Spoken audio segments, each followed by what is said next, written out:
There's the Loch Ness Monster in Scotland, and in the Himalayas, there's the Yeti, the abominable snowman.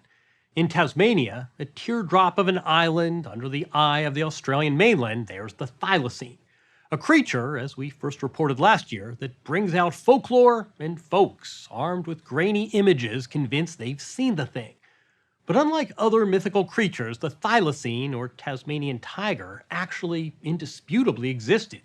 An apex predator the size of a small wolf that roamed the island as recently as last century, which gives hope to so many obsessive dreamers and true believers looking for the Tasmanian tiger in the bush and, as you'll see, in the lab. This is a story that says as much about human nature as it does nature. Further proof that even in the face of science and logic, passion survives in the wild just fine. You've been doing this how many years now? I've been doing this for over 30 years, and every day's an adventure. All right, here we go.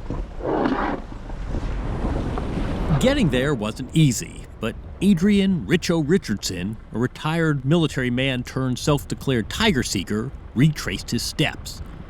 Tramping around the dense outback of Tasmania on January 28, 2017, 12:45 p.m., he heard the sound. And then all of a sudden was this mighty howl like this. Oh! I was gobsmacked. The hairs on my arm and my neck stood on end. And as that call finished, another one come from the other side of the forestry track. Another howl like that. What did that one sound like? Exactly like. Oh!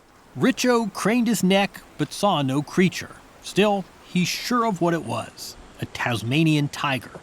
The whole environment went quiet for about a minute. There was an unbelievable feeling. I just can't explain it. Yeah, you're still emotional talking about this. Look, I'm going to remember that call to the time I die. And then I had to try and prove to others what I've heard. When he returned to his home in Hobart, Tasmania's capital, he didn't go down to the pub to share his account. No, he took to his desk and stayed up writing a detailed report, flush with 22 footnotes. What my passion is, it's the thylacine. I know it's there. And this only reinforced your faith? Oh, without a doubt. One slight hitch, one crimp on the Barbie, as it were. The creature Richo described so vividly and breathlessly, it was declared extinct almost 40 years ago. Thought, maybe it's a dingo, maybe it's a wolf. In Tasmania, we do not have anything remotely like it. We do not even have wild dogs in any form. The only feral thing we have around here is deer or cats. I don't think deers are making that noise you just made. No, sir, they did not. The Tasmanian tiger roamed these parts for thousands of years. More wolf than tiger, it is, a marsupial weighing about 55 pounds. The Tasmanian tiger, easily distinguished by his straight, unjointed tail. It was also a carnivore that preyed on farmers' sheep. Recalling the fate of the wolf of the American West around the same time, the local government paid out bounties to hunters presenting carcasses. By the mid-1930s, the Tassie tiger population had dwindled to one, captive at Hobart's Beaumaris Zoo, where it died in 1936. With the required 50 years elapsing without a confirmed sighting, the tiger was put on the extinct list in 1986. Yet, putting the mania in Tasmania, the search became a national obsession. And the Tasmanian tiger, not the Tasmanian devil, became a sort of local mascot. Its image adorns Tasmania's coat of arms and government buildings. Here's the island's current license plate. At local watering holes, the regulars put down their Tassie Tiger beer long enough to tell you they've seen the animal, or know someone who has. I stood there and held the torch on it for 40 seconds, I reckon. When Nick Mooney was a full-time Hobart biologist, it fell to him to investigate the various Tasmanian tiger accounts. Now in retirement, he's the island's unofficial arbiter. I know several people who've got clusters of cameras in very remote areas, serviced remotely by satellite, and who go and check on the cameras with their own helicopter, all sorts of things. It moved way beyond the guy with binoculars saying, I think I may have seen something. Oh, absolutely. He can't help notice no one ever quite captures a clear image. Still, reported sightings come by the thousands. Have you ever gotten a report or ever looked into something that gave you a little pause? Yes, sometimes people are dead accurate with the times, the places, the distances, and they're very good naturalists, often don't exaggerate, like they take their skills very seriously. And it's very hard to say to those people, I don't think you saw a thylacine. For the devoted army of seekers, the investment isn't just one of hope and time. Each year, Richo spends more than he cares to admit dollars on trail cam batteries alone. How much money have you sunk into this succession? Sir, I wouldn't like to speculate, and please don't tell my wife. Make it our secret. That's our secret. She often asks, and I go, go and get your hair done, darling. Yeah. No. Go Can shopping. I stop that one? Can I stop that one? Can you redo that one again? In the bush, we met another enthusiast, Chris Rayberg, who flies down from mainland Australia and approaches the search in the manner of a CSI detective. Apart from the cameras, I gather you've been scouring for prints, fur, even poo. Yeah, everything. So scats, footprints is a big one. And I found a series of 18, 19 individual steps in a track line that are an excellent match for Tassie tiger. Not only are they an excellent match, the quality of the prints is pristine. Like scats, keep an eye out, check it out. You know, what's the animal been eating? Right. And calls if you hear them. There are even tracking collectives. Richo was part of the Booth Richardson Tiger team. Thank you for joining us on what we believe is a historic day, which made worldwide news in 2017 after calling a press conference to announce a sighting. But when they provided this image as proof, Nick Mooney assessed it as a chance, but not an official confirmation. What is the middle ground? You can be right, you can be lying, or you can have an illusion, and there's all sorts of ways that memory can be affected by time. I've had lots of talks with psychiatrists and detectives trying to figure out this. You really often have to make a choice, a personal call in the end. To essentially tell them they're wrong and their mind is deceiving them. Or you can't tell them that because you don't know. Essentially, if you weren't there, you don't know. Richo and all the other seekers won't have to wait long. They won't even have to go into the bush if a group of tech investors and biologists deliver on their goal. Andrew Pass counts himself among the Tassie tiger transfixed.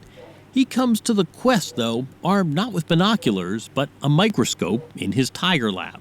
Envision that day when you're not just wearing it on a pin? Yeah, 100%. I think about it all the time, what it would be like to be in that landscape and just to see one walking past in the bush, an actual one rather than a crappy photograph. Tell us exactly what you're doing. We can't magically bring the Tasmanian tiger back. We have to start with a living cell and then engineer our thylacine back into existence. So the way you do that is you find the closest living relative to your animal that has gone extinct. And for us, that is a small marsupial species called the fat-tailed dunnart. A developmental biologist at the University of Melbourne, Pasca's raised $15 million for a de-extinction project that recalls Jurassic Park. In partnership with American company Colossal Biosciences, which counts, wait for it, Leonardo DiCaprio, Paris Hilton, and even the CIA among its backers. He's adamant he'll replicate the genome of a dunnart, a mouse-like marsupial, and turn it into a much larger Tassie tiger. We'll let him explain. We examine all of its DNA. We compare that to the DNA of your extinct species, the Tasmanian tiger, and we look at everywhere that those two genomes, or those two piles of DNA, if you like, are different. And once you've identified those differences, it's just a matter of then going in and making all of those edits to turn your fat-tailed dunnart genome or cell into a thylacine cell. And you're saying that dunnart, that little field mouse marsupial dunnart, is closer than, say, the Tasmanian devil. But that little dunnart is a ferocious carnivore, even though it's very, very small. And it's a very good surrogate for us to be able to do all of this editing in. A native of Minnesota, Chris Helgen was director of the Australian Museum Research Institute in Sydney. He understands the push to de-extinct the Tassie tiger. This is one of my favorite mammals. Really? And I love all mammals. I am a mammal guy. This is a special, special animal. He took us upstairs to his lab to show us why. So this is Tasmanian tiger of the 19th century. See the stripes, see the thick tail, see this gaping mouth with the sharp teeth. What do you make of this de-extinction effort with respect to the Tasmanian tiger? You know, I would be the first person to line up to see this animal if it could be somehow brought back from extinction. That said, Helgen is the skeptic, gently explaining that wishing Tassie tigers were running rampant doesn't overcome science. The idea that you could actually tweak the DNA of this mouth-sized animal into making this apex predator of Australia, it stretches imagination in many different ways. This is an impossible project. We all love optimism, we all love innovation. What they're saying is, we're going to modify the genome of a Dunnart to create a genetically modified Dunnart that might look a bit more like a thylacine. Maybe we'll be able to tweak it genetically and it gets a bit bigger. Maybe we'll be able to tweak it genetically and it has some stripes on it. But there's about 1,001 steps in between.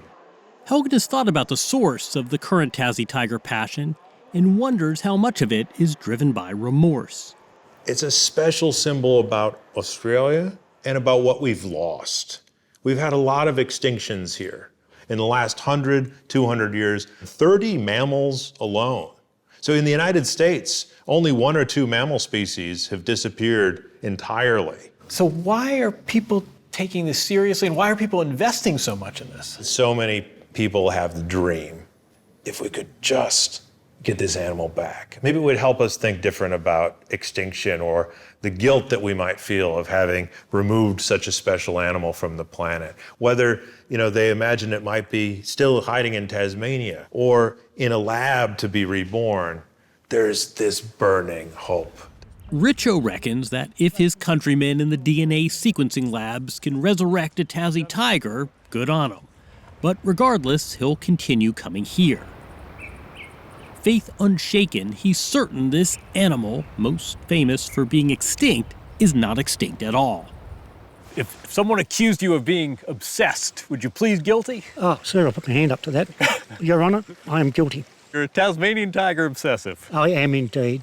It's been my love. Why is that? I mean, why have you continued to search so long for this? I just know it's there. I do. In my own heart, I know it's there. And if it isn't there, well, we say, what's the harm in searching? Coming to the planet's sub-basement, bush-bashing this gorgeous terrain, there are worse ways and places to spend your days.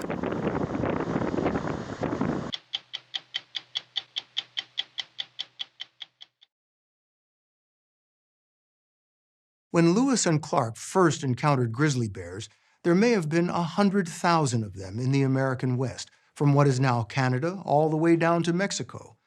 Grizzlies are among the most fearsome predators on the planet, so for the next 150 years, they were systematically exterminated by settlers, ranchers, and farmers who saw them as a threat to their lives and livelihoods. By the 1960s, there were just a few hundred left in the lower 48 states. In 1975, grizzly bears were among the first animals to be protected under the Endangered Species Act.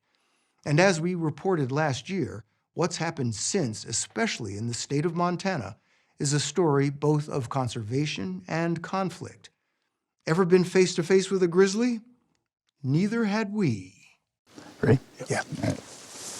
In the Swan Mountains of northwestern Montana, we are carrying bear spray and following state bear specialist Eric Wenham and his colleague Milan Vinks deep into the woods.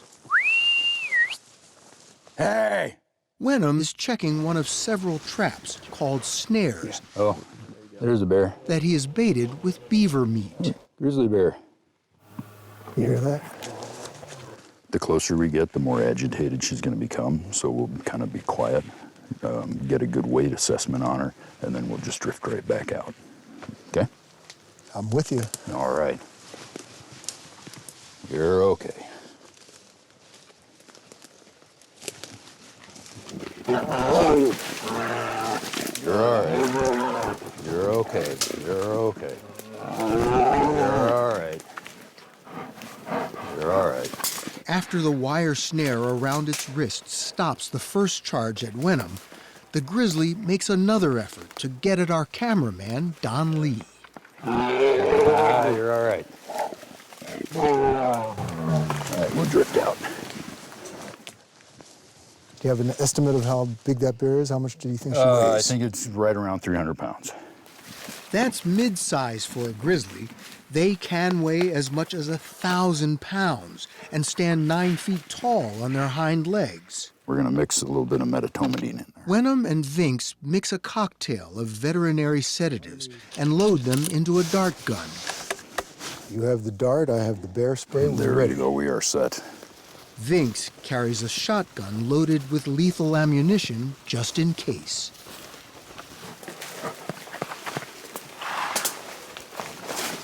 Wenham insists that neither the tranquilizer nor the snare do any lasting harm, and that he needs both as part of a project to attach radio collars to grizzlies and track their population's recovery. To me, having a grizzly bear population means that the ecosystem is intact. Hilary Cooley is the wildlife biologist in charge of grizzly bear recovery for the U.S. Fish and Wildlife Service. Grizzly bears were listed in 1975 as a threatened species in the lower 48 states. I thought their survival was in jeopardy. Yeah, their range had been reduced by about 98%. Two places grizzlies hadn't been wiped out were Glacier and Yellowstone National Parks, where a few hundred were protected from eradication. So starting 45 years ago, the recovery effort focused on millions of acres around those two parks. They've probably more than tripled their numbers, and their range now is more than double what it was at the time of listing. Since listed as an endangered species back in 1975, the grizzly bear population in this region has made a remarkable comeback, a true success story. But at the same time, another population has also been growing around here, the human population, with houses and subdivisions built right next to the wilderness. And that's often where the trouble starts. Montana's human population has grown by 250,000 since grizzlies were protected in 1975. Most of those people live on valley floors or in foothills not far from bear country. When you can look at the telemetry from their collars, you realize that at night, this valley belongs to bears. A bear has walked, I've seen the telemetry, through the spot where you and I are sitting right now, and we are within 100 feet of my house.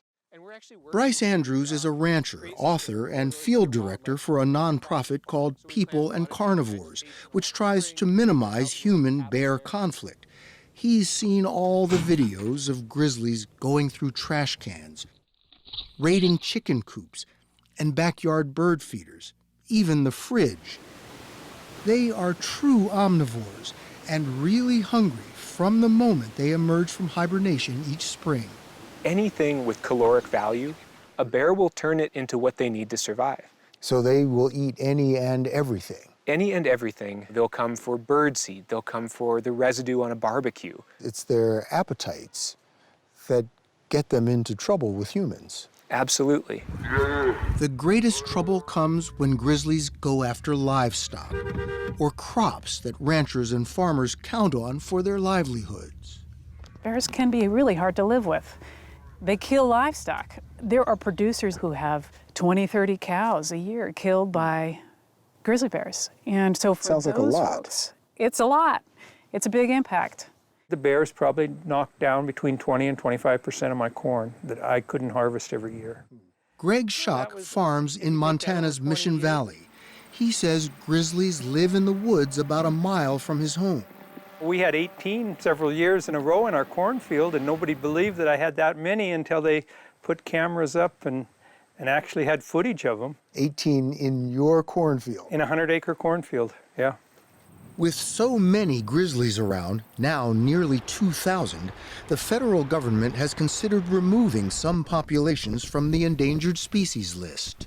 So far, court challenges from environmental groups and Native Americans have prevented that. You think it is possible to coexist? I think we have to. if we don't coexist, who's leaving? The bears aren't leaving and we aren't leaving, so. So Bryce Andrews' organization does things like install high-voltage electric fences around fields like this 30-acre melon farm. Grizzlies are smart enough to test the fences and sometimes even get around them. We've got an electrified gate here, which is off right now. Andrews has an electric fence around his backyard chicken coop, but not all of his neighbors do. Generally, when there are unprotected chickens in grizzly habitat, it's only a matter of time before something goes wrong. The grizzly bear will win. They'll win, and see, they have these phenomenal noses. They smell everything. Including neighborhood trash cans. If a grizzly develops a taste for garbage, gets accustomed to being near people, and then teaches those bad habits to her cubs, it can prove fatal. Bears that get into such trouble are often trapped by state bear managers. At first, they're relocated to remote regions and released. But if they keep coming back, federal official Hillary Cooley may need to authorize killing them. Ultimately, that's my decision. What's that like? It's the worst part of the job. But it's necessary. Why necessary? If we think it's a threat to human safety, for example, a food-conditioned bear, bears can kill people, and it's something we don't mess with. If there's a threat to human safety, we remove it right off the bat. And remove, you euthanize. Euthanize. She had to authorize the killing of nearly 50 grizzlies in 2019. Hey. The grizzly bear we saw Eric Wenham tranquilize in the Swan Mountains may never have seen a human being before, let alone gotten into trouble. Do you know, is it a male or a female? I don't yet. How long will this grizzly be out? About an hour. About an hour? In 20 minutes. It's a male. Oh, it's a male. Why were you hoping for a female? We want a radio collar females. Females drive the system. They really do. One, two, three. Will you collar him? We collar some males. We're not going to collar this guy, though. Boy, look at those claws. The forest becomes a field hospital as they attach monitors and even an oxygen bottle to the grizzly. So he's at 88% oxygen. I like it when it's 90, 95, so I want to get him up. We measured every part of the bear. 5 1/4, okay. Blood is drawn, tufts of hair pulled for DNA analysis. I'm going to call him a 5-year-old bear, okay? So you can see these are his incisors, and if you run your fingernail over the top, you can still feel some cusping. So go ahead. Tell me I can do this. You Stick my hand in a grizzly bear's mouth. I'm telling you can do that. Oh, yeah. How about that? Less than an hour after being darted, a bit ahead of schedule, he's moving a little bit here, the grizzly starts to stir. So he's starting to wake up? Everybody, we're ready to go. Why don't you guys head on out? Everybody go. We didn't need to be told again. As we hustled out, Wenham removed the hood from the bear's head and hurried out himself. Your first question will be, does that happen often? When he was sniffing up, when he's lifting his head, it's time to go. It's time to go. We had about as safe an encounter with a grizzly bear as is possible to have. But with more people going deep into bear country to hike or bike or camp or hunt, there are several decidedly unsafe encounters every year. I didn't really get a warning, and all of a sudden there's a grizzly bear running at me. And in about probably less than a second, it was on me. Anders Brosty was hunting for deer and elk with a friend in the wilderness north of his Montana home on November 11th, 2018, when he stumbled upon a grizzly who'd been dozing in the snow. It bit my arm here, kind of thrashed it around, and then bit my leg here, started pulling on me and kind of tossing me around. And then it just dropped my foot and ran off. Do you have any idea why he didn't just finish you off or drag you off? Nope. Brosty's hunting partner, Dan, reached him within a minute or two. Luckily, they had a cell phone signal to call 911. State bear specialist Eric Wenham was one of the first responders on the scene, and he snapped a photo of a very large paw print in the snow. They had to chopper you out. 2 choppers. How long were you in the hospital? I was in the hospital for 6 days. In that 6 days, I had 3 different surgeries. My arm was broken, my thumb was broken, and my hand was dislocated. My foot was basically held to my ankle with soft tissue. This is the grizzly that attacked Anders Brosty in a photo taken 4 years earlier when state bear managers trapped and released him.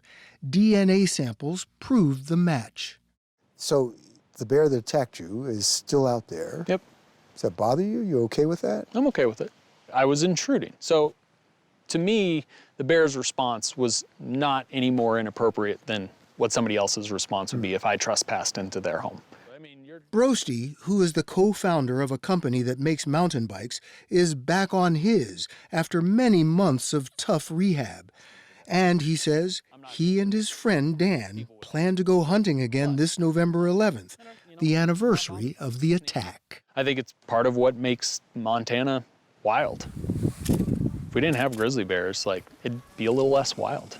They're a part of our ecosystem. They play a role in everything that's going on around here. I think that's kind of cool. I'd prefer not to see one that close again, though.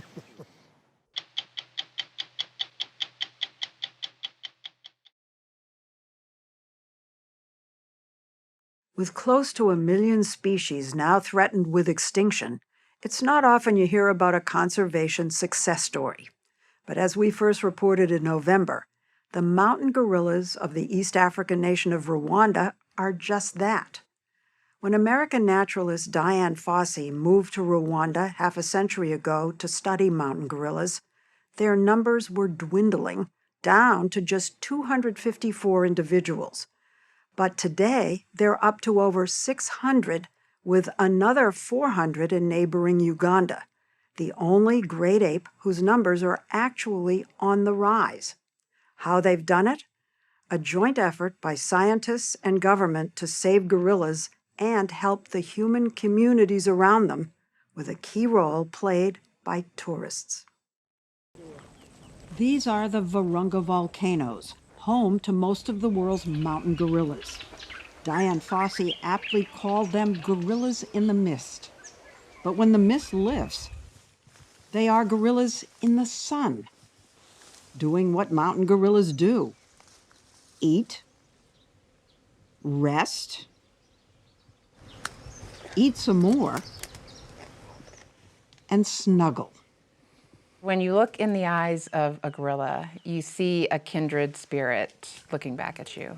They are so much like us. They have friends, they have enemies, they love to play, they love to eat, they love to nap.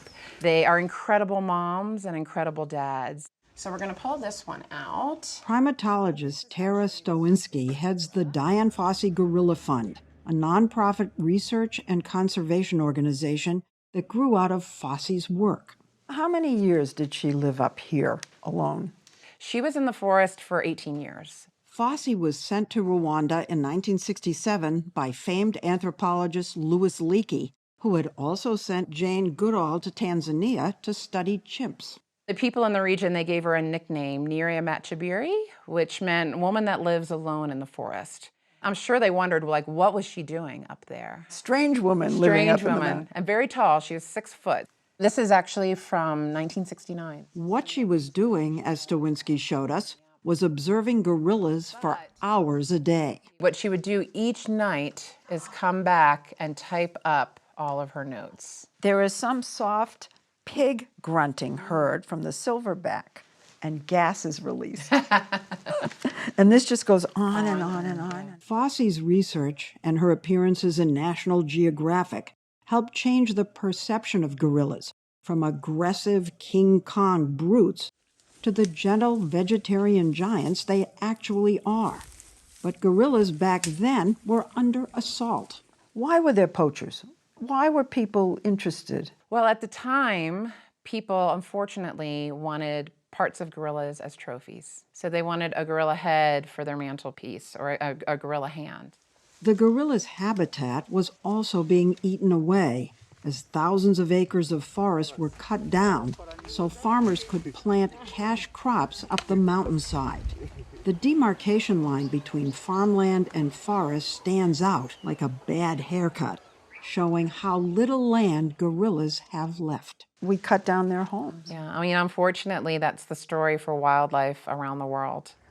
But here, that story is getting a rewrite, and the new version starts at Volcanoes National Park headquarters every morning, where tourists gather to trek to see gorillas, led by expert guides. They can live up to 45 years. The Rwandan government regulates the visits, no more than 8 people per group for just 1 hour with the gorillas, with precautions taken to protect them from human illness.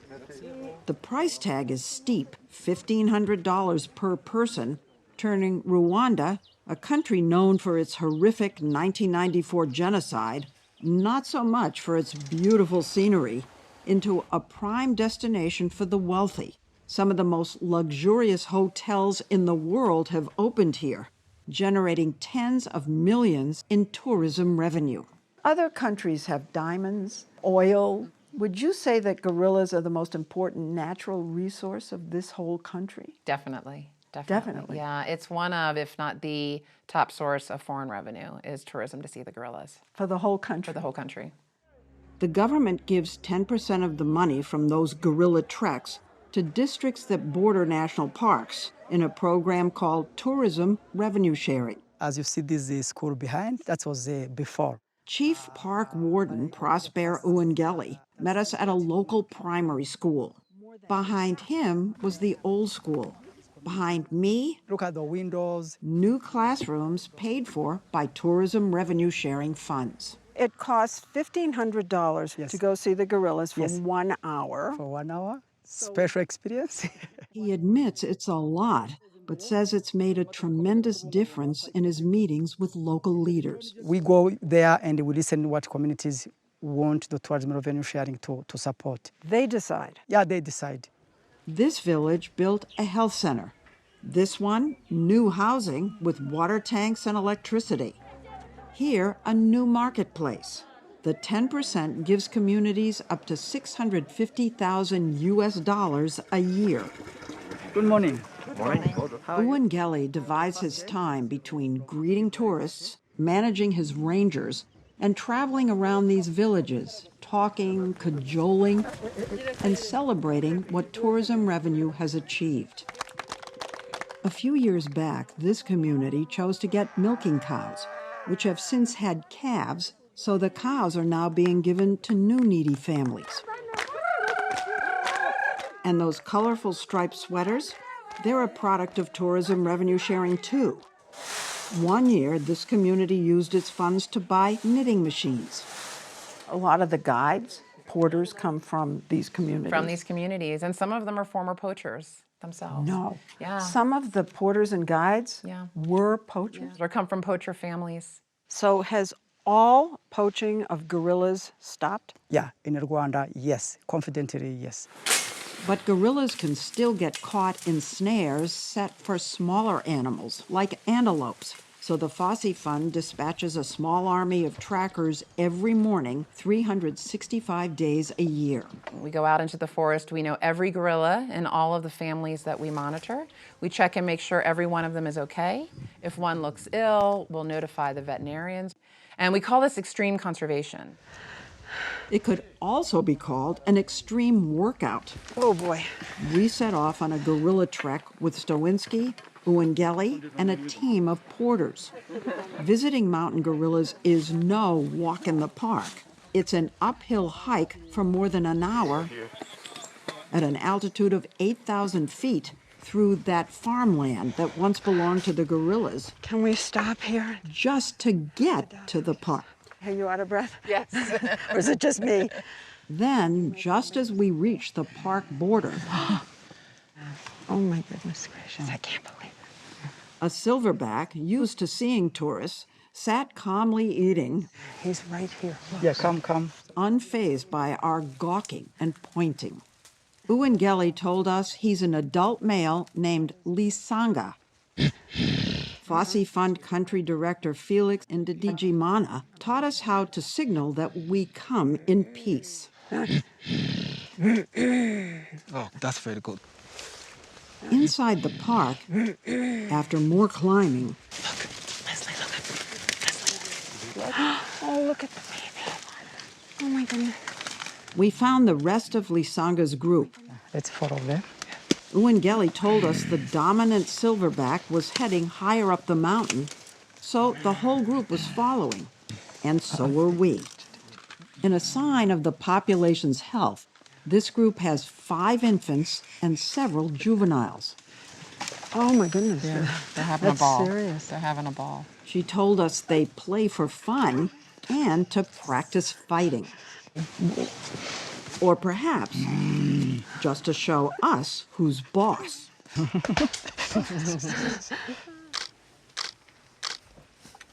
Near us in the forest, it sounded like a silverback photo shoot was going on.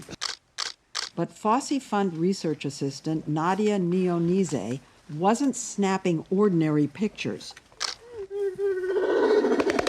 She was using a technique called photogrammetry to get better measurements of gorilla size. They're 4 centimeters in between each. By beaming lasers onto the gorilla's body and head, which it doesn't feel. Oh, I see it. Back at the office, she uses the dots to make precise calculations of their size. Science remains the heart of the Fosse Fund's mission. They have the largest collection anywhere of gorilla skeletons, where scientists from around the world come to do research. Just sort of taking pieces out and pulling it like that. And a gorilla poop lab. You gather their poop? It's like a treasure trove of information for us. To study stress hormones and do DNA and paternity testing. But Stawinski says they're running out of space. So they're constructing a new multi-building green campus with initial funding from Ellen DeGeneres.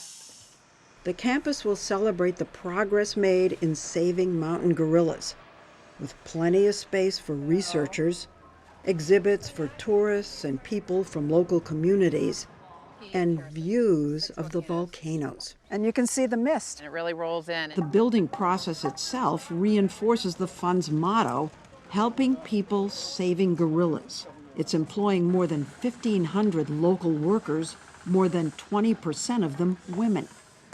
One exhibit on display here will teach visitors to speak like a gorilla. We can play Welcome to Gorilla Chat. You can hear. We're happy that you want to learn to speak like a gorilla. It plays gorilla vocalizations somewhat comparable to human ones. Yes, gorillas laugh. Isn't that great? So the idea is that you have to try and mimic it. That's impossible. She gave me one she said was simple. So this is the pig grunt. What does it mean? It's kind of like a mild warning. The sort of human version is You're on thin ice. You want to try it with me recording and see? Yeah. Okay.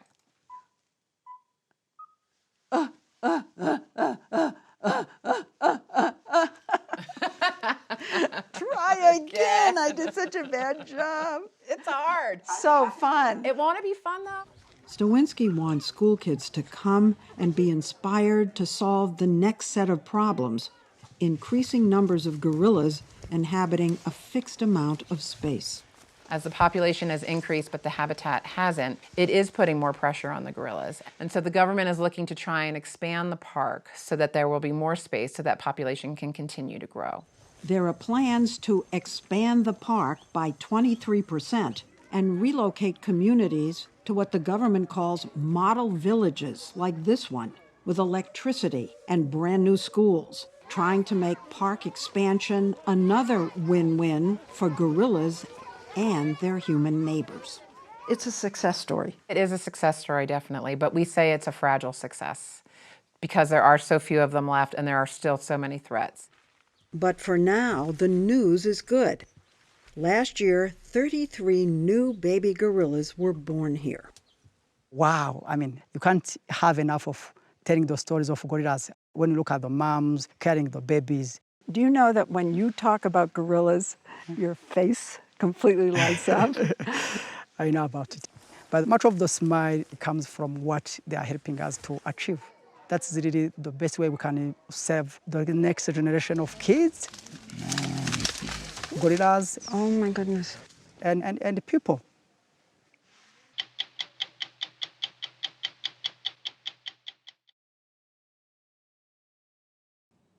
We very nearly lost one of the wonders of the world. The humpback whale was efficiently slaughtered until there were only a few thousand left. But in one of the great success stories in conservation, the humpback is making a comeback. It's a good thing, too, because what we've learned about them lately makes the humpback one of the most fascinating animals ever to grace the earth. There are many species of whales, and one by one, they're coming off the endangered species list. Whale hunting is rare today, but there is still a place on the high seas where there is a battle to eliminate the last vestiges of whaling. There, we found a man who has risked life and limb to end any threat to whales once and for all. Hang on. You're watching the ramming of a Japanese whaling ship by a combative conservation group led by American Paul Watson. He's trying to stop the transfer of a minke whale the Japanese just killed to the factory ship that will cut it up. Commercial whaling is banned by international agreements, but the Japanese and a few others are still launching harpoons. These scenes were shot for the Animal Planet series Whale Wars. And these scenes were shot by the whalers themselves, who say this is evidence that Watson is nothing more than a pirate. The Japanese obtained an international arrest warrant for him, so for the last year, this conservationist, or pirate, has lived on the world's oceans, unable to set foot on land. We are headed out to international waters where Watson lives on a ship beyond the reach of the law. But before he would meet with us, we had to agree that we wouldn't say where we are or even what ocean this is. Suffice to say, it involved several airplanes and many thousands of miles. Toward the end of that journey, Watson sent this trimaran to pick us up. This boat once set the speed record for circumnavigating the Earth. He named it for an actress who is a supporter, but to us it looked more Darth Vader than Bridget Bardot. Watson came to the Bardot from a floating hideout that we agreed not to show. He is one of the founders of Greenpeace, and now at the age of 62, he calls his new armada Sea Shepherd. Paul, thanks for seeing us. Oh, thank you. The simple fact is this: if the oceans die, we die. Sea Shepherd was set up to uphold those international laws and regulations protecting our oceans. But why is that your job? Countries enforce laws. Why are you doing this? Well, I just do not see the political will on the part of these governments to do anything. But that makes you a vigilante. You're deciding on your own that you're going to enforce these laws. What gives you the right? Because I want to survive, and I want to make sure that my children survive, and I'm not going to sit back and watch the oceans be destroyed because governments don't have the political or economic will to uphold these laws. The whaling ban makes an exception for research, and the Japanese proclaim that exception in tall letters on their ships. They set their own quotas, about 900 minkies, 50 fin whales, and 50 humpbacks. These are minkies, and even though the Japanese reserve the right to kill humpbacks, they haven't, according to the International Whaling Commission. There is no scientific basis for what they're doing.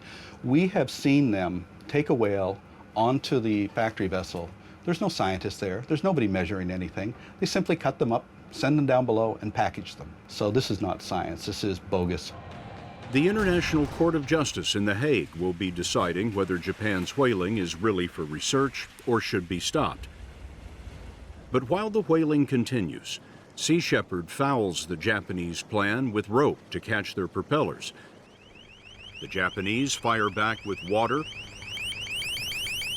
and ear-splitting sirens. Sea Shepherd throws stink bombs. The Japanese return concussion grenades. You called Sea Shepherd, which you founded, the most aggressive, no-nonsense conservation organization in the world. And you said, quote, "I don't believe in protests. That is far too submissive." What do you mean? Well, protesting is sort of like, please, please, please don't do that, but they'll do it anyway. They just ignore you.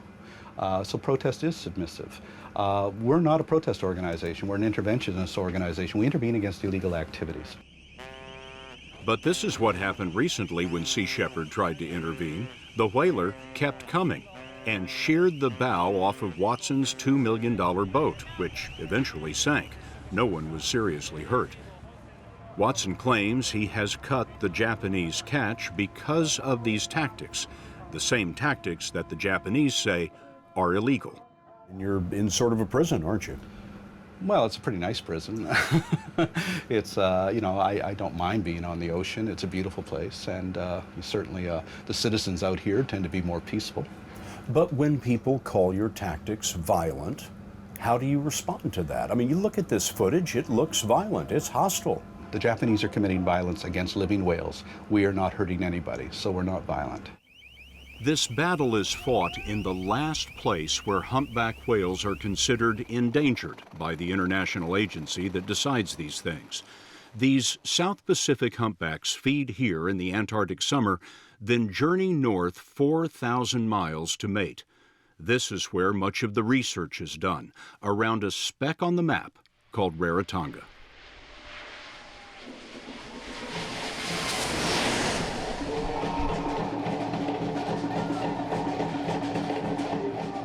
This volcanic island, part of the Cook Islands, is just 21 miles around, with 10,000 residents and not a single traffic light. Here, we found the human who may know humpbacks best. He's right behind the boat.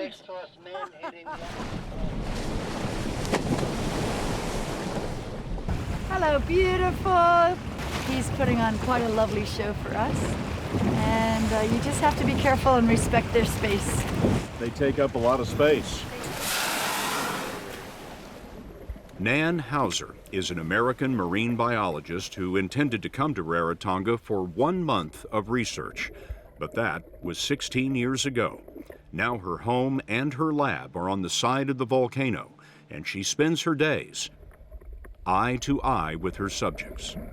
As you watch them, as you see these massive animals and look at them in the eye, and they're looking at you, and they've never seen what a human looks like before.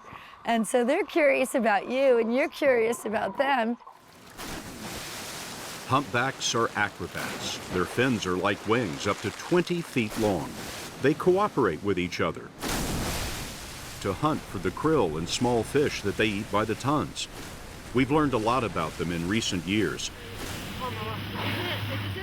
And some of what we know is because Nan Hauser risked her life to discover it.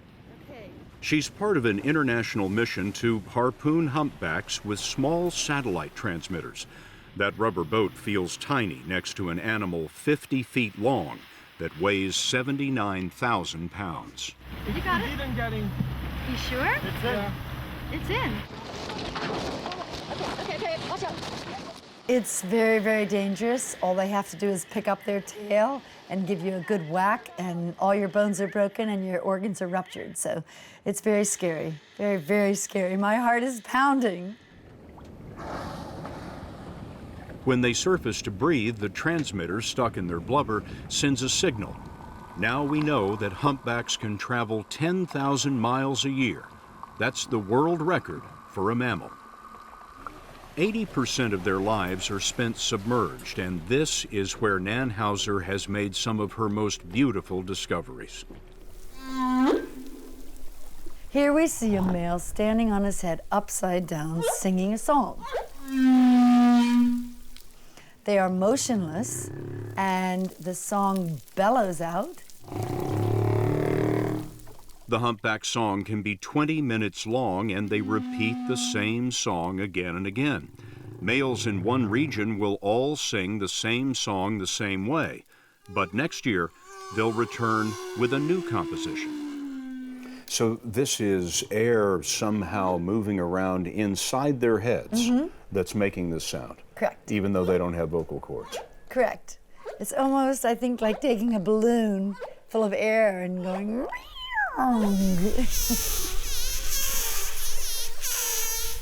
The sound carries for miles, and Hauser believes it's all to mark their territory. They take turns singing, perhaps to say, my lungs are bigger, I can hold my breath longer, I can sing a more beautiful song, I'm the dominant male, I'm going to sing here, so you move away and sing somewhere else.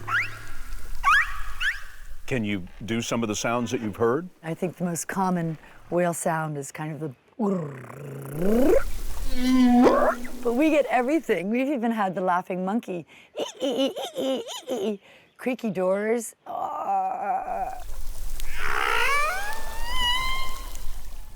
What are they saying? We don't know. So you speak whale, but you don't understand it? Absolutely. But she does understand a calf's jaw-clapping anger. Hauser captured it when a mother went off to mate and left this calf behind. He does a small jaw clap right here. What does that mean? Oh, well, now I know it means I'm upset and I'm going to have a little bit of a temper tantrum. You can see him, hear it? He's saying, pay attention to me. Exactly. Humpbacks give birth to one calf a year, so their comeback has been slow but steady. Before the whaling ban, there were maybe 5,000 left in the world, but now it's estimated there are 80,000. The biggest threats to them these days are collisions with ships and the kind of miles-long fishing line that wrapped up this whale. They get wrapped up and then they get held underwater and they need to come up for air, otherwise they suffer and they drown. Hauser hopes that the satellite tags will mark migration routes so that man can steer clear. History may show that we stopped the global slaughter just in the nick of time. Humpbacks are now found in every ocean, their numbers back to about 30% of what they had been before whaling. It's a sign that a fascinating and beautiful part of the planet is on the mend.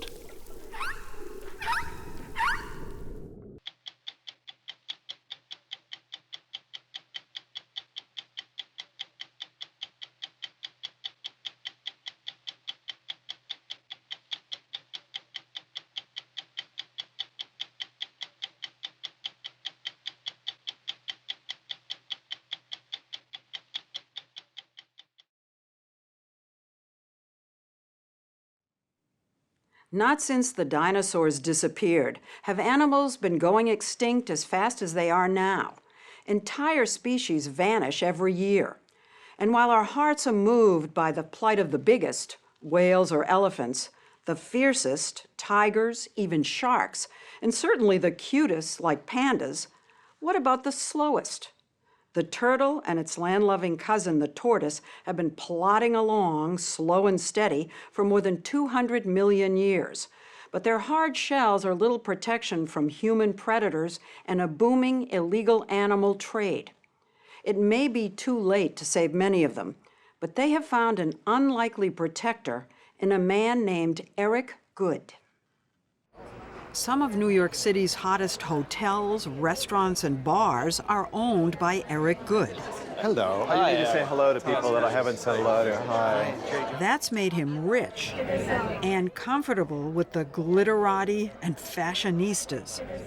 But behind the scenes, he caters to a far less glamorous clientele: endangered turtles and tortoises. How did the whole interest, if not obsession, with turtles and tortoises begin? As a child at 6, I was given a small Herman's tortoise. And that created a budding interest in the natural world and in reptiles and snakes and lizards and in my hard-shelled friends that I just fell in love with. And so it was a progression. It's an obsession that takes him as far from the glitz of the New York scene as imaginable. He wades through swamps, turns over rocks, wrangles exotic snakes and other reptiles as he searches for his first love. What a beautiful tortoise. This is our first Samobates tentorius trimeni. Turtles and tortoises trace back before the dinosaurs, but now today, about half of the over 300 species are headed toward extinction. largely because of habitat loss and an insatiable market for them, particularly in Asia, as food, medicine, rare collector's items, and pets. How big a business is the turtle-tortoise trade? China alone is probably in the hundreds of millions of dollars. This trade flourishes because the payoff is huge and the chance of getting prosecuted and incarcerated are very low. If you're going to be in something illicit, this is the safest or one of the safest. And that's a tragedy. Eric Good is spending $1 million a year of his own money to fight the trade in places like Madagascar, an island off the coast of Africa that's vastly undeveloped. People are so poor. And some of these villages make less than $1 a day, or it's basically subsistence living. And there just simply isn't the political will of the country to really enforce, what's going on with their natural heritage, whether it's tortoises or other wildlife. Fly over Madagascar and you can see why conservationists say it's bleeding to death. Rivers run red with soil erosion from logging and slash-and-burn agriculture that have wiped out animal habitats and 90% of the country's forests. And yet, because of its isolation, Madagascar is a paradise of plants and animals found nowhere else, like the wide-eyed lemurs, chameleons that sparkle with color, geckos that hide in plain sight, more than 200 kinds of frogs, and 5 species of rare turtles and tortoises. Eric was taking us on a trek to find the fastest disappearing animal in Madagascar, the plowshare tortoise, whose shrinking habitat is so deep in the wilderness, it's only accessible by boat. This tortoise is one of the world's most endangered animals. It is the world's most endangered tortoise, and it has an incredibly high price on its head.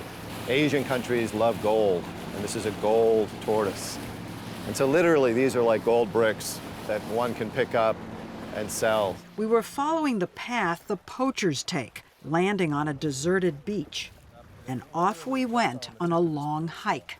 We walked through scrub brush in blazing heat for almost an hour. The sun starts to go up too high, they just disappear. The once plentiful plowshare population here, he says, could be down to as few as 300 adults. And this is where the guards are based. Good has helped hire around 40 locals to go out and find the tortoises before the poachers do. We have to be on a team of many people. Different lines, 30 feet apart, yeah. All right, let's go. We lined up the way police do when they search for a missing person. And by midday, with a lot of help, we got lucky. They found one. Oh, look at that. How did you ever find it? Wow, oh, it's a beautiful female. So this is just a perfect female. Now this tortoise is a crown jewel. This is a beautiful animal. Look at her. Yeah, and you can see this incredible domed shell that's unique with this tortoise. No turtle has this shell like an army helmet. This is a very, very valuable tortoise. Based on his own research, Good says a tortoise like this could sell for $60,000 in Asia. To try and stop the trafficking, he and his colleagues have begun doing the unthinkable. It's a drill. Oh my God. Yeah. He has to be very careful not to hit the bone because then we'll draw blood. So he's going just that very carefully, 1/16 of an inch into the shell. They want to leave an indelible gash, a scar, that makes the tortoises undesirable to collectors. I have to tell you, watching Angelo do this, it's painful.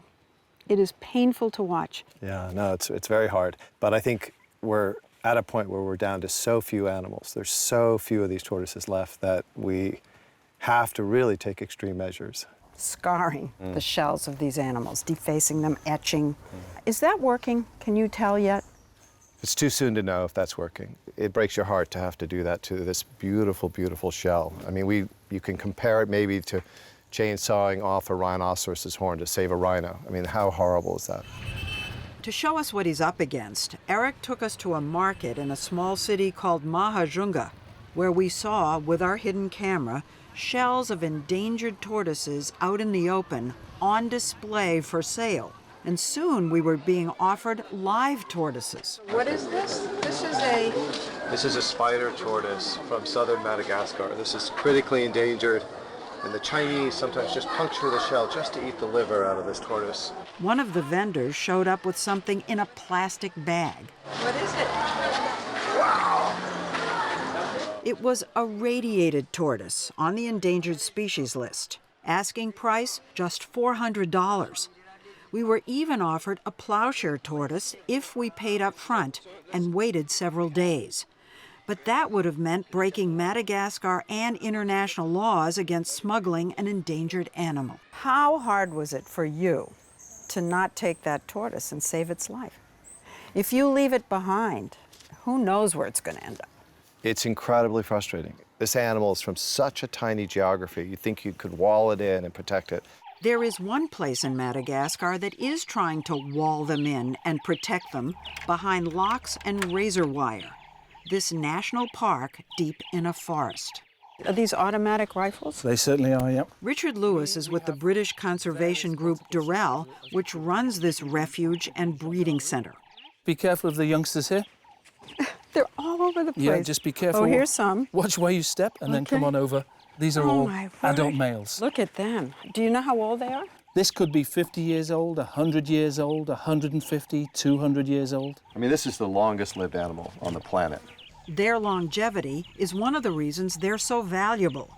Asian collectors believe owning one confers long life on them. The black market trade is now so lucrative that crime syndicates are involved. The center was robbed in the late 1990s in what was called one of the heists of the century. So people actually broke into this compound, the breeding center, with all the security and stole 75 youngsters and 2 adults. They stole, at that moment in time, it was half of the youngsters we'd ever bred. Since then, with the help of Eric Good, the population of plowshares here has rebounded. This is the female enclosure. These girls are responsible for producing 300 offspring, 300 animals that you're looking at in this entire enclosure. Very few people have ever seen them actually produce offspring, even here. But as we were just about to leave, one of the females wandered off, and to everyone's surprise, began to dig a nest for laying eggs. Richard, have you ever seen this before? No. You have never Not seen for me personally, no.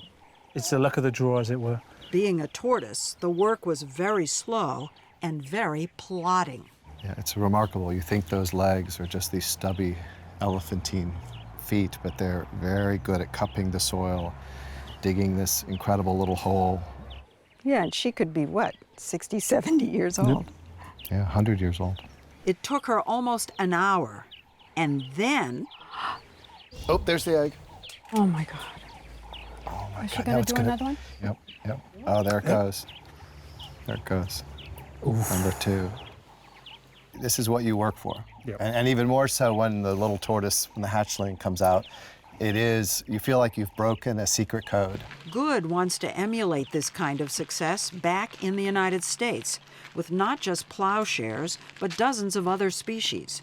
He has his own breeding center in the mountains outside of Los Angeles that he began with 150 turtles and tortoises given to him for safekeeping by the Bronx Zoo. They were trucked across the United States, and they were the first guests in my tortoise hotel. Each species is pampered like a guest at one of Good's hotels, with fresh-cut flowers, salad greens, and a tortoise smoothie blended with organic milk. Each species needs a different ecosystem. Like this tortoise, for example, is from Burma, and this is biologically extinct in the wild. And these guys need to be kept warm and very high humidity. He now has 680 animals from 30 endangered species. This is a turtle from India and Bangladesh, and maybe a little bit into Pakistan. And these turtles that elsewhere would be on the menu. It's called the golden coin turtle. Probably one of the top 25 most endangered turtles in the world. And young Galapagos tortoises that'll grow to 400 pounds. These were bred in Texas at a zoo, and they've been raised here.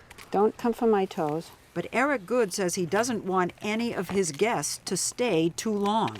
Ideally, we'd like to send these animals back to the wild. Why would you send them back? There's no protection for them back in the wild. It may be too soon to send a lot of them back. And can you? I mean, let's be realistic. I don't know yet, but I think it's important to show that we're not just bringing animals into captivity and keeping them there forever. For now, he's fulfilling his dream by protecting 11 plowshares and trying to breed more. Last year, he hatched 250 other tortoises and turtles. Eric Good is like Noah, building a safe haven for, in some cases, the last of these animals on Earth.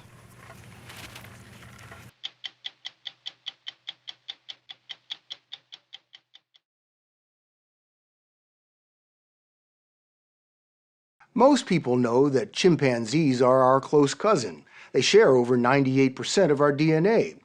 But you may not know that we also have another primate cousin just as close. They're called bonobos. They may look like chimpanzees, but they are an entirely separate species of ape, and their behavior couldn't be more different. Bonobos are the only great apes that live in female-dominated groups, and unlike chimps and humans, which are often violent and aggressive with each other, bonobos would rather make love than war. As Anderson Cooper discovered, they are an endangered species and only found in one place, the Democratic Republic of Congo in Central Africa. Congo's been torn apart by war for decades, keeping researchers away, which is why bonobos are the least understood apes on the planet.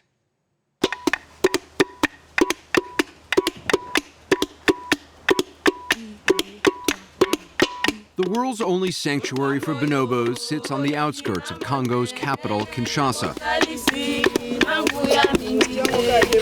It's called Lola ya Bonobo, Bonobo Paradise. And for these endangered apes, that's exactly what it is. This refuge was created by conservationist Claudine Andre. She's Belgian-born, but has lived in Congo most of her life. If you ask her why she cares so much about bonobos, she'll tell you, just look into their eyes. The way they look in your eyes, deeply in your, it's just like they look in your soul. In your soul? Yeah. And it's rare that most primates don't maintain eye contact like that. Yeah, because don't try to do this with gorilla, you know. Right, it's a threatening gesture if you do it with a gorilla. Sure. But bonobos look right at you. Oh, yeah. Bonobos may have a brain that's a third the size of ours, but they're remarkably intelligent. Those high-pitched screeches are a sophisticated form of communication, and their gestures are unmistakable. Like chimpanzees, bonobos use tools in a wide variety of ways and are capable of abstract problem solving. She have a baby, so she cannot go deeply. So she's breaking the stick, actually. Yeah, she showed the stick is too short. Okay, so she got a longer stick. That's amazing. So she's using the stick to see how deep the water is. Yeah. Bonobos are unique among great apes because they're not dominated by males. And according to Brian Hare, a Duke University evolutionary anthropologist who studies them at Lola, it's the females who run the show. Here, if you try to be an alpha male, you will be, as the Congolese say, corrected by the females. Not just by one female, but by sort of an alliance of females. That's right. And one of the, bonobos really violate a rule of nature where usually if you're bigger, you're going to be dominant. But here, females are actually smaller. But they're still not dominated by males because they work together. What's more, bonobos have never been observed to kill each other. The same can't be said of chimpanzees or of humans, for that matter. Bonobos, on the other hand, they don't really have that darker side. So that's where they could really help us, is how could it be that a species that has a brain the third of the size of ours can do something that with all our technological prowess we can't accomplish, which is to not kill each other? The answer might be found in bonobos' favorite pastime. These apes have more sex, more often, in more ways, than any other primate on the planet. Their sexual contact is so frequent, Brian Hare refers to it as the bonobo handshake. It's not that they want to procreate or have kids. It's not that they even find each other attractive. It's just... No, it's a negotiation. And it's hardly surprising that many of these negotiations take place over food. Chimpanzees will fight each other over That's food. right. Bonobos won't necessarily fight each other. That's right. So basically chimpanzees get primed for competition, testosterone increases. Bonobos, they get really stressed out. And if they feel like they're not gonna be able to share, they get really anxious, and then that drives them to wanna be reassured, and they then happen to have a bonobo handshake to feel better. And males will do that with females, males will do that with males, females will do that with females, doesn't matter even the ages. Any combination, any age. It's an irony that this peace-loving primate is being hunted to extinction. Though it's illegal to kill or capture bonobos in Congo, that hasn't slowed their rapid decline. Forest animals are sold in bustling bushmeat markets for food. At the largest in Congo's capital, Kinshasa, you can buy monkeys, porcupines, even alligators, dead or alive. Bonobos aren't openly sold here anymore, but you can still buy them in many parts of Congo.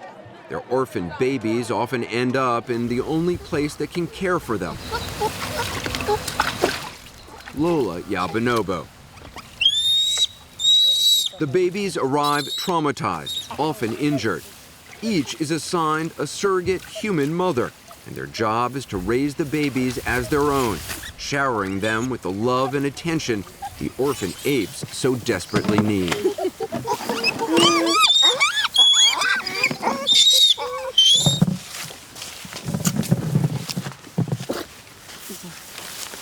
It's incredible to see them up close like this. I mean, they're so... Yeah, human. Yeah. Yeah, you know, I say all the time that for sure they are great apes. They are not us, and we are not them. But we have a line in the middle of the two worlds that we cross all the time. Baby bonobos are as playful as any human toddler, and just as curious. Susie Kwetawenda would know. She's in charge of the bonobos' welfare at Lola and oversees their rehabilitation. You have a child of your own? Yes, I have. How are they different? I can say there is no more difference. There's It's no same. difference. I mean, you really have to be a mother to this baby. Yes, and most of the time, you need experienced mother. So they give love and affection, and this is the only way to save them. That's what saves these babies. Yes, and make them in life. They need love. Yeah, absolutely. Without that, they die. Susie decided to study bonobos because she felt they could teach us a lot about human evolution. After 5 years at Lola, she realized that their behavior is closer to ours than she'd ever imagined. Is it hard not to think of them as human? Yes. Yes, because we share most of time with them. We share time with them. Right. You Yes. spend all day with them. All day. And at the end of that day, Susie sees to it the babies are tucked into their hammocks for the night. At 6 p.m., it's lights out. Do you read them a story? No, they don't need because they are tired. They spend all the time jumping in trees, playing so much as now. They're exhausted. So that's, yeah, they are very exhausted. By age 5, the orphaned apes move from Lola's nursery to the kindergarten, where their peers teach them something their human mothers never could. They teach them how to be bonobos. They still crave affection, but they're also more confident and have started developing their own distinct personalities. He's the one who like jump. You want to jump?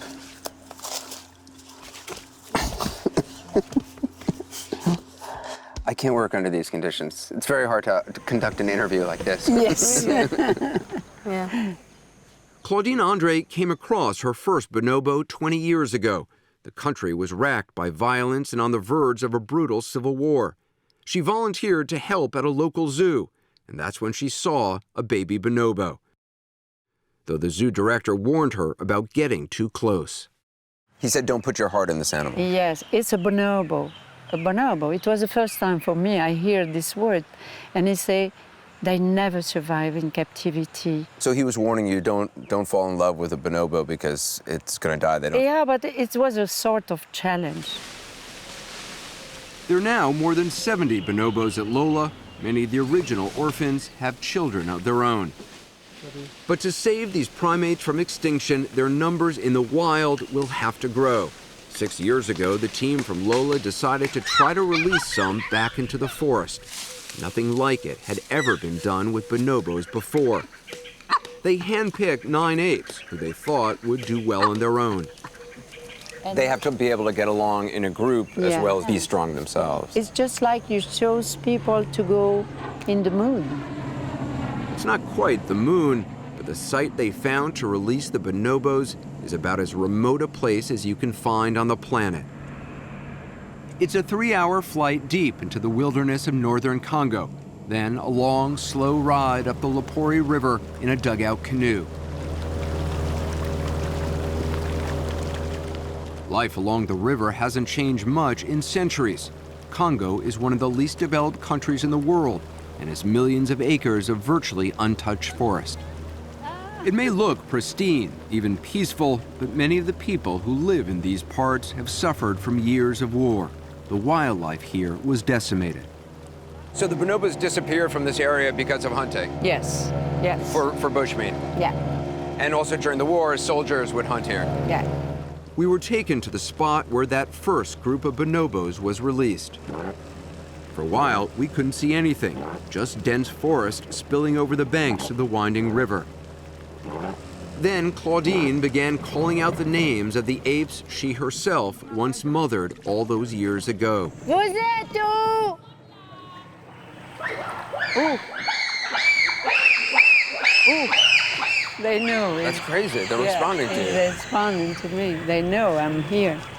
We still couldn't see them, but they could hear Claudine. Vous êtes où? And suddenly the forest was alive with the sound of apes, excited to hear her voice once again. One by one, the bonobos came to the water's edge to see the people who'd saved their lives. Venez, venez me voir. Claudine and her team weren't sure releasing bonobos back into the wild would work. And although some had trouble adapting, most now seem to be thriving. Et tombé. That's a tumbe, the bonobo Claudine is perhaps most proud of. For 17 years, she was trapped in a tiny cage at a Kinshasa laboratory. Now she's the leader of the group. And she gave us a first baby born here. So it's my friend or my sister. Your family. My family. This is as close as Claudine allows herself to get. Now that they're wild, she doesn't want the bonobos to get used to humans ever again. Do you still find it thrilling when you suddenly see them after all this time? Oh yes, it's so nice for me. A so nice present to return to the wild and be free. This is what you dreamed of? Yes.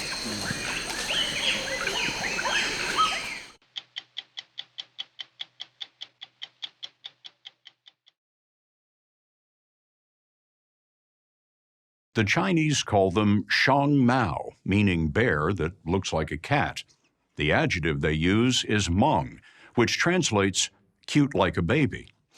Until recently, the giant panda was on its way to extinction, but then it was saved by its one evolutionary advantage. It's adorable. In 2016, the panda's conservation status was upgraded from endangered to just vulnerable. Because the giant panda is China's national symbol, the Chinese have worked 4 decades to perfect breeding the bears in captivity. This past fall, we first told you how they've achieved one of the biggest successes in conservation. But there is more work to do. The next step is introducing captive pandas into the wild. That research slowed after a few freed bears were found dead.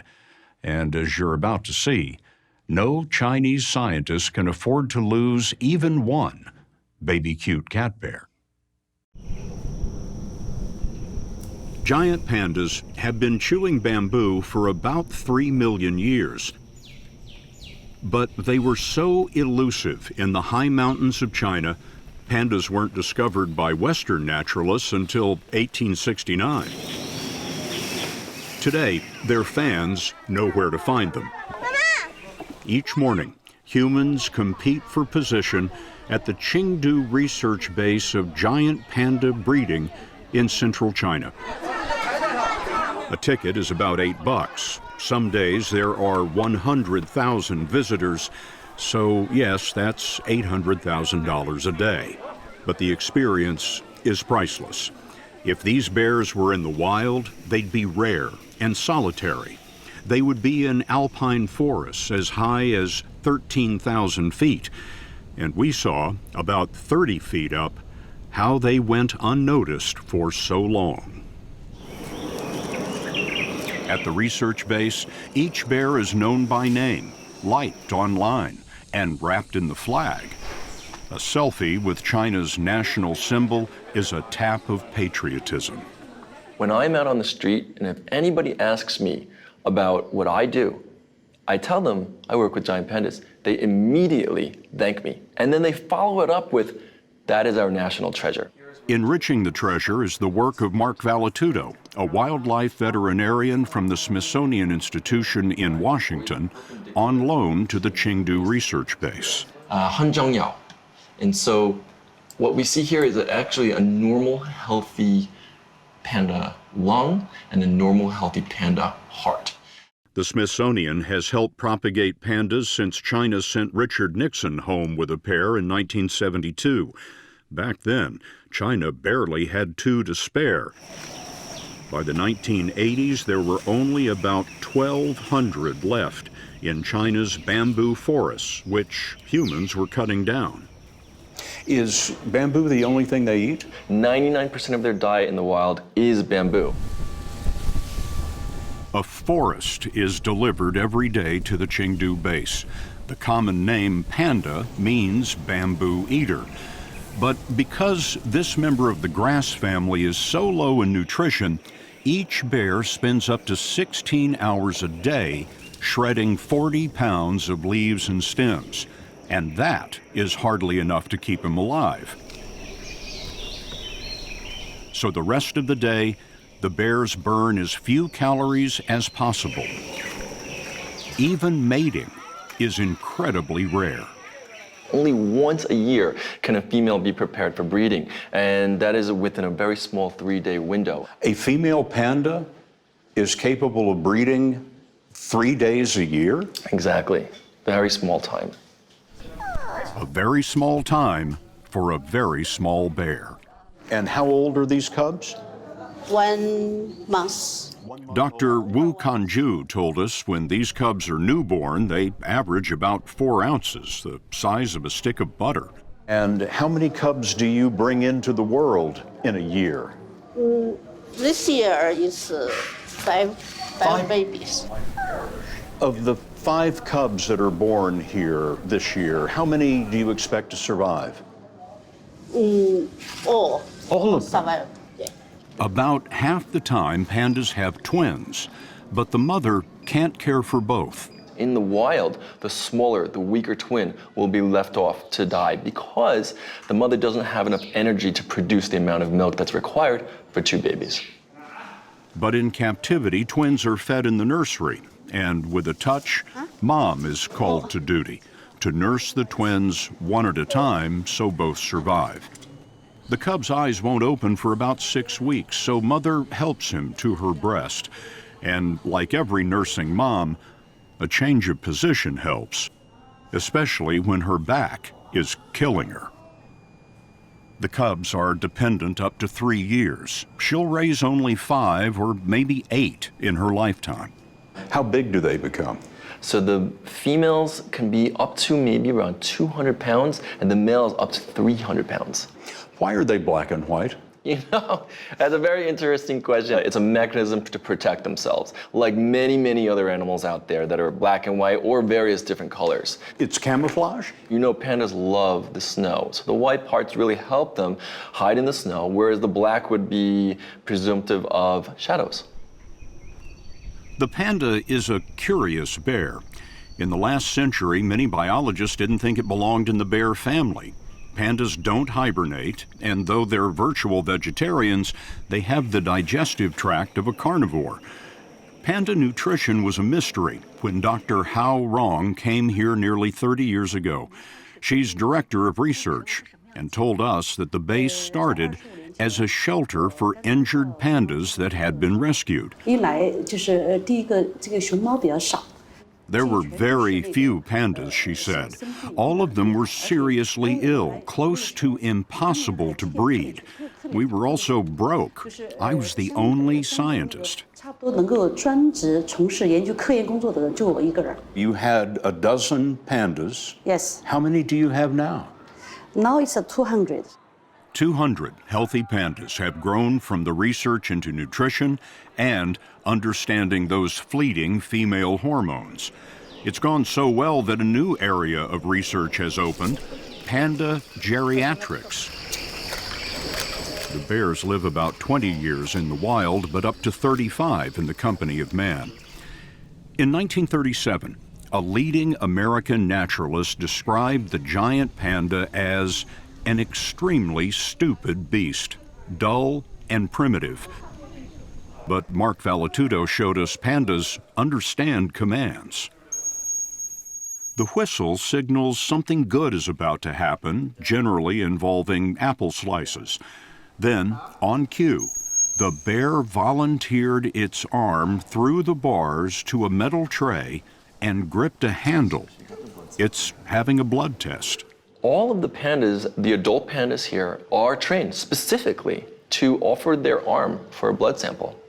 It really helps us as veterinary animals from having to be anesthetized, and allows the animal to be an active participant in their health. And that's it.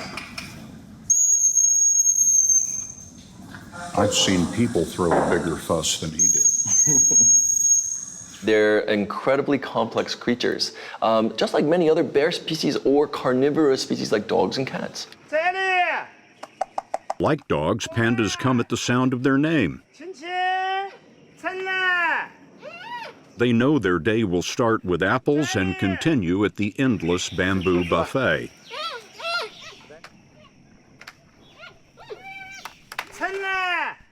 But success in captivity does not necessarily mean salad days for the species.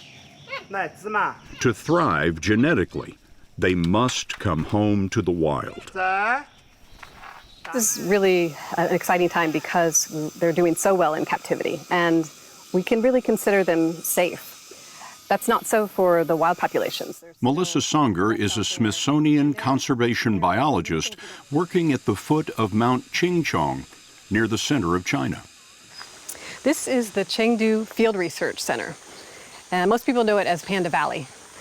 And it was established for the purpose of preparing captive pandas for release into the wild. One of the amazing things that we saw is how well trained they are. But it strikes me that that's a blessing and a curse. They don't have the opportunity to learn how to find food or defend against predators. Even mating is very complex in the wild. So yes, they're highly trained, but they aren't really trained to be in the wild. Then do you train them to be wild? And if so, how do you do that? They're not going to be fed. They're going to have to move around and find food, and taking it step by step. So acclimatizing them to a very different situation is an important phase before full release. Like sending the kids off to college. Yeah, exactly. There are fewer than 2,000 wild pandas living in only 3 mountainous provinces of China. They're segregated into small groups, cut off from one another by roads, farms, and villages. About half of those populations are less than 10 pandas. And so that kind of puts them at risk for losing genetic diversity. It puts them at risk for other events, natural disasters, diseases that might come through. So it's a dangerous number. To reduce the danger, 2 research bases are testing competing ideas. One, from a research station called Wulong, minimizes contact with people to the point of dressing the trainers in panda suits that are scented with panda urine so the bears don't even get a whiff of humanity.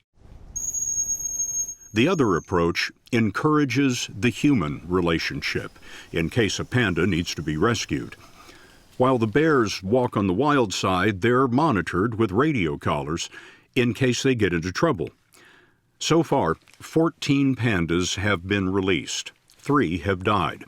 But those few failures have slowed the research because if a panda is killed, it's not just some bear. It's a bear with a name and 1 million likes on its webpage. Anytime you release a captive animal to the wild, you're taking a risk. And you prepare as best you can, but there are things you can't really prepare for. One of the pandas who died was attacked by dogs. Another appears to have fallen from a tree. The captive-born pandas take longer to establish territory, but for the most part, they fit in.